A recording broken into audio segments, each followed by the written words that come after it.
Dans cette vidéo, je vais vous montrer ce que j'applique personnellement contre le pervers narcissique. Alors, ce sont des méthodes pour le déstabiliser, car vous l'avez bien remarqué, c'est tellement l'enfer de ne rien pouvoir faire et de supporter toute la pression et la souffrance qu'il faut bien à un moment donné passer à l'action pour reprendre le contrôle. Mais cela ne se fait pas n'importe comment. Alors, sans plus tarder, regardons le sommaire de cette nouvelle vidéo qui, je pense, va être un peu longue, donc comme d'habitude, je vous mettrai le chapitrage dans la description pour vous aider.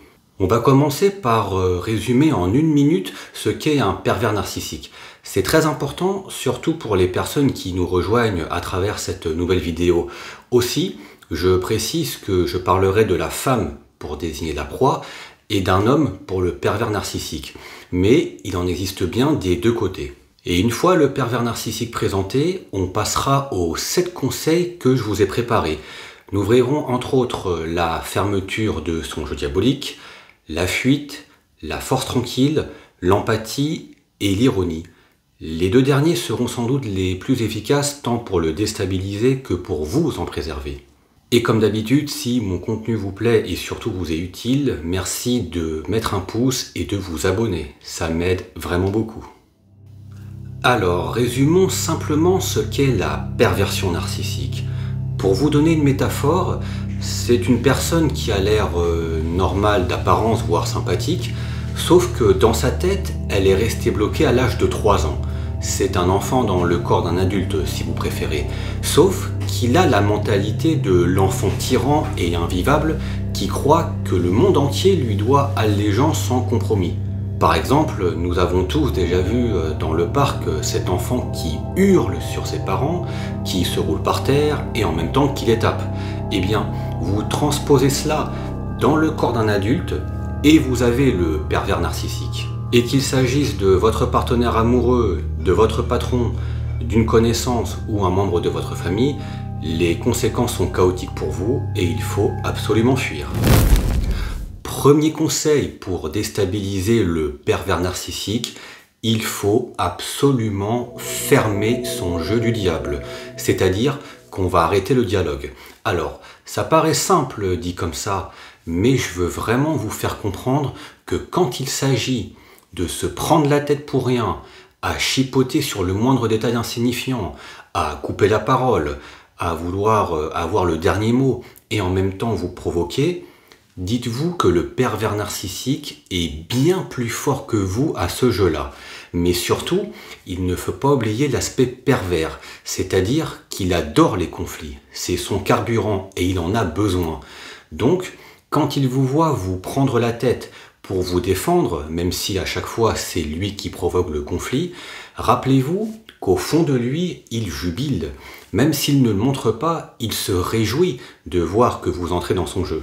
Et le fait de couper court par le silence est un message que vous lui envoyez, celui de dire qu'il n'a plus d'importance à vos yeux. Le gros avantage de cette technique, c'est que ça ne demande pas de travailler son affirmation de soi. Vous ne vous embêtez pas à chercher quoi dire, sur quel ton, etc. Donc vous le laissez dans sa folie. Mais rappelez-vous que fermer le dialogue, c'est fermer son carburant.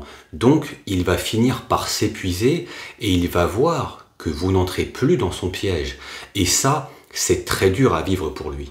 Donc au début, vous allez voir qu'il va s'emporter et déblatérer d'autres propos tout aussi incohérents que contradictoires les uns que les autres, mais en réalité, vous l'aurez perturbé. Dans une précédente vidéo, j'expliquais que pour moi, le pervers narcissique, c'est comme une mouche. Même si vous avez ouvert la fenêtre, avant de comprendre où est la sortie, il a besoin de se cogner 1000 fois sur la vitre avant d'y parvenir. Et bien là, c'est pareil. Vous coupez court à la discussion par le silence et le pervers narcissique se retrouvera à parler tout seul pendant un long moment avant de comprendre. Mon deuxième conseil est à la fois libérateur pour vous et tellement déstabilisant pour le pervers narcissique, il s'agit de partir. Imaginez que, comme d'habitude, il vous retourne le cerveau pour des détails, il part dans ses grands discours. Là, mon conseil est très simple. Vous mettez vos chaussures et vous sortez. Sans un mot et surtout sans aucune justification. Alors, il va continuer à vous assiéger de reproches pour vous faire culpabiliser, mais quand on y pense, que ce soit dans la même pièce que lui ou ailleurs, il le fera quand même. Alors, vaut mieux que vous vous en éloigniez le plus possible. Pour la petite histoire me concernant, quand j'ai commencé dans la vie active, j'étais conseiller de vente dans un magasin de bricolage. Un jour, je suis tombé sur un client très narcissique. Vous savez, cette personne qui vous pose 40 questions, puis si vous avez le malheur de ne pas savoir l'une seule d'entre elles, alors là, il vous juge et vous rabaisse. Mais vraiment, c'était des vrais jugements de valeur. Eh bien, je me suis pas pris la tête, hein. Plutôt que d'entrer dans des justifications interminables, j'ai fait demi-tour et je suis parti. Et là, je l'entendais qui me suivait et continuait ses discours, mais il a fini par s'épuiser puisqu'il parlait tout seul, même s'il a mis un peu de temps avant de comprendre. Alors, je sais que ça n'est pas forcément possible selon les situations, si par exemple vous êtes en voiture avec lui, mais quand cela est possible, c'est tellement libérateur de s'en libérer sans se fatiguer. Et une fois dehors, appelez un ami, faites une balade, allez prendre un café, bref, faites quelque chose qui vous ressource et qui vous détend. Donc ces deux conseils, je les ai mis en premier car l'avantage c'est qu'on évite la confrontation, on le laisse parler tout seul, mais quand cela n'est pas possible, alors on va mettre en place les 5 conseils suivants. Troisième conseil pour déstabiliser un pervers narcissique, je l'ai appelé la force tranquille. Cela consiste à répéter votre décision sans agressivité, le plus calmement possible, mais surtout de s'y tenir. C'est la force de la répétition. Pour vous donner un exemple, supposons que, et ça vous l'avez tous vécu, il vous impose son programme du samedi soir sans même vous demander votre avis. Il vous suffit de dire simplement « Oui, mais je n'ai pas envie ». Et là il va insister « Oui, mais c'est moi qui conduis, t'inquiète pas, etc. » C'est gentil, mais je n'ai pas envie. Donc là, il va commencer à être perturbé, il va vous dire « Tu m'agaces, moi je veux y aller ». Donc on recommence. Oui, mais je n'ai pas envie. Et là, terminé, il va se mettre en colère. Tu me saoules, tu veux jamais rien faire. Et on répond la même chose. Je sais bien, mais je n'ai pas envie. Vous voyez l'idée?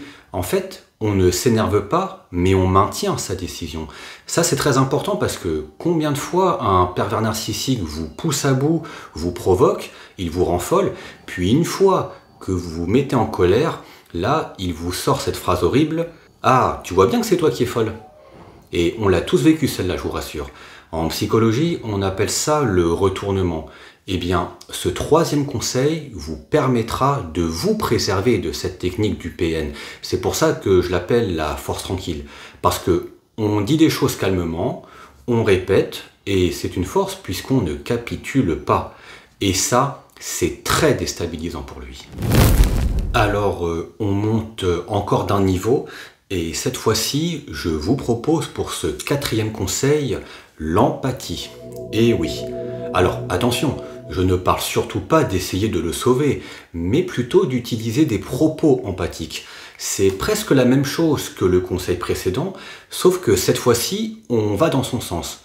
Donc ça, c'est bien quand le pervers narcissique explique des choses ou se plaint. Il suffit d'approuver simplement ce qu'il dit. Par exemple, moi-même, face à un membre très proche de ma famille, quand il partait dans ses discours interminables, comme par exemple « je suis malheureux, le monde est contre moi, etc. », je répondais simplement « tu as raison ». Donc là, il continue à se plaindre « c'est dur pour moi, etc. » Et je répète bêtement « je comprends ». Puis, en se plaignant, il va glisser subtilement des ordres. « Ah, et au fait, il faut que tu fasses ceci, cela, etc. » Mais aucun problème, je recommençais. « Oui, je comprends. » Et là, il commence à être déstabilisé, car il va se partager entre deux pensées. La première, c'est de se dire que je me suis moqué de lui, donc il va réfléchir à me rentrer dedans.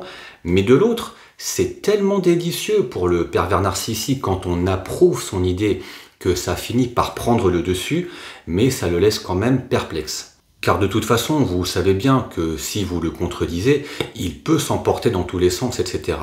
Donc là, on approuve tout, et comme le pervers narcissique a besoin de conflits, Le fait d'aller dans son sens avec l'empathie déguisée, vous n'alimentez plus son carburant en conflit. Cinquième conseil, il s'agit de l'ironie ou l'humour absurde. C'est vraiment une arme de confusion qui peut vraiment le déstabiliser.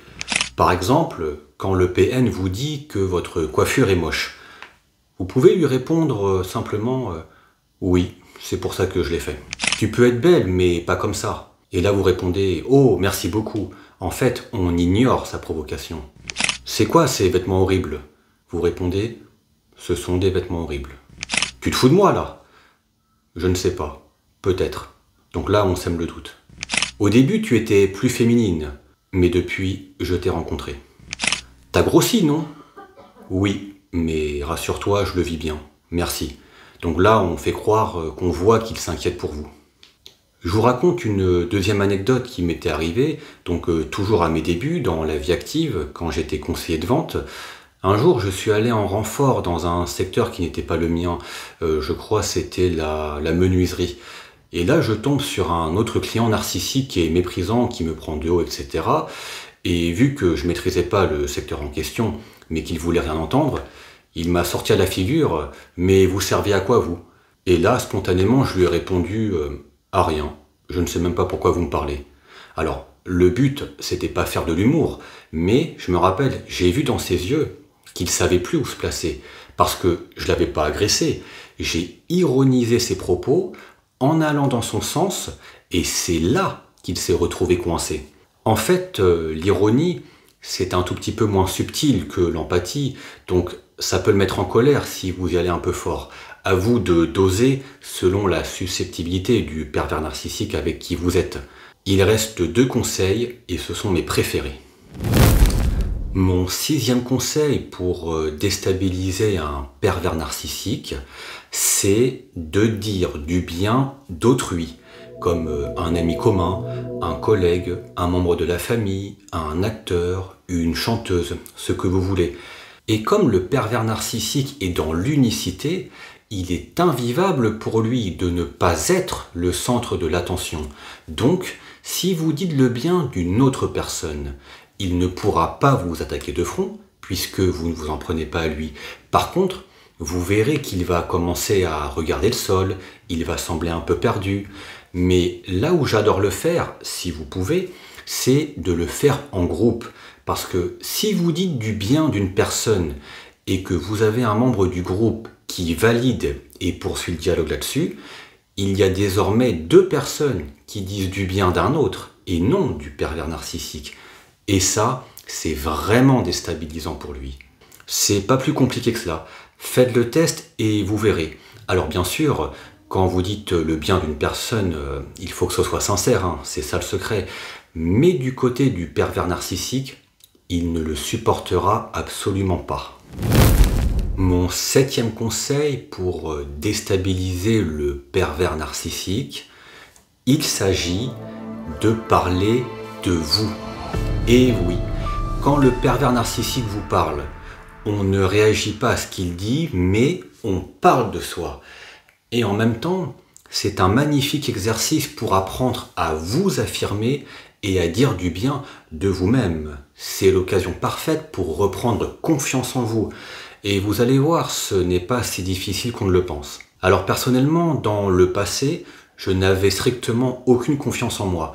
Et donc, rien qu'à l'idée de parler de moi, tout de suite dans ma tête, je me disais que ce n'était pas bien, car j'allais devenir narcissique, etc. Alors qu'en réalité, pour l'avoir pratiqué plutôt pas mal de fois, ça ne nous rend pas du tout prétentieux, au contraire. On réalise que nous aussi, on est capable de faire des choses bien. Ça permet d'apprendre à réaliser que nos réussites font partie de nous. Alors, comme pour les conseils précédents, je vous afficherai quelques exemples pour vous donner l'idée. Quand il vous dit « je suis fatigué », eh bien vous répondez « moi aussi je le suis parce que j'ai fait ceci, cela ». Quand il vous dit « je travaille dur et beaucoup ne le voient pas », vous répondez « bien moi c'est pareil, j'ai fait ceci et personne ne m'a félicité ». Moi j'adore ceci, cela. Là vous répondez par exemple « moi j'adore danser, je me rappelle quand j'étais petite, etc. etc. » S'il vous dit « j'ai eu plusieurs médailles, tu sais », bien là on répond eh bien moi j'ai eu ceci, j'ai eu cela, etc. En fait, ce que j'adore avec ce conseil, c'est qu'une fois de plus, il ne pourra pas s'en prendre à vous, car on n'est pas dans l'empathie déguisée ou l'ironie, ceux qui peuvent faire un peu monter la pression si c'est pas bien dosé, mais là, vous parlez de vous et il ne saura pas quoi dire. Puis de toute façon, un véritable pervers narcissique, ça ne l'intéresse pas. Mais ce qui est bien, c'est qu'on a tous des choses à dire à notre sujet. Votre vécu est riche et vous est unique, et ça, personne ne pourra vous l'enlever. Au début, vous verrez, quand on n'est pas habitué, les idées ne viennent pas tout de suite. Mais avec de la pratique, vous serez étonné de ce que vous pourrez dire. Et le pervers narcissique, mis à part lui, il ne sait pas grand-chose, donc il ne pourra pas vous contredire, il sera obligé de vous écouter, mais en même temps, je rappelle qu'étant une personne centrée sur elle-même, elle sera déstabilisée à vous entendre parler non pas de lui, mais de vous-même. Même si ces conseils m'ont vraiment aidé et que je les applique encore aujourd'hui, je sais à quel point quand on est avec un pervers narcissique, on se sent rabaissé, on croit qu'on est la personne la plus nulle de la Terre, on doute de notre propre intelligence et on croit même qu'on ne mérite pas au bonheur. Donc c'est dire la toxicité de la relation avec un pervers narcissique. Mais souvenez-vous que quoi qu'il ait pu vous dire, ça ne reste que des mots. Et la réalité, c'est que vous êtes une personne respectable. Appliquez ces conseils et s'il vous plaît, n'oubliez pas de me dire dans les commentaires quel est le conseil qui vous aura été le plus utile. Et souvenez-vous que le pervers narcissique ne changera jamais. Mais vous pouvez choisir de ne plus vous laisser faire. Chaque fois que vous agissez, vous reprenez un peu plus le contrôle. Et c'est ça le début de votre libération.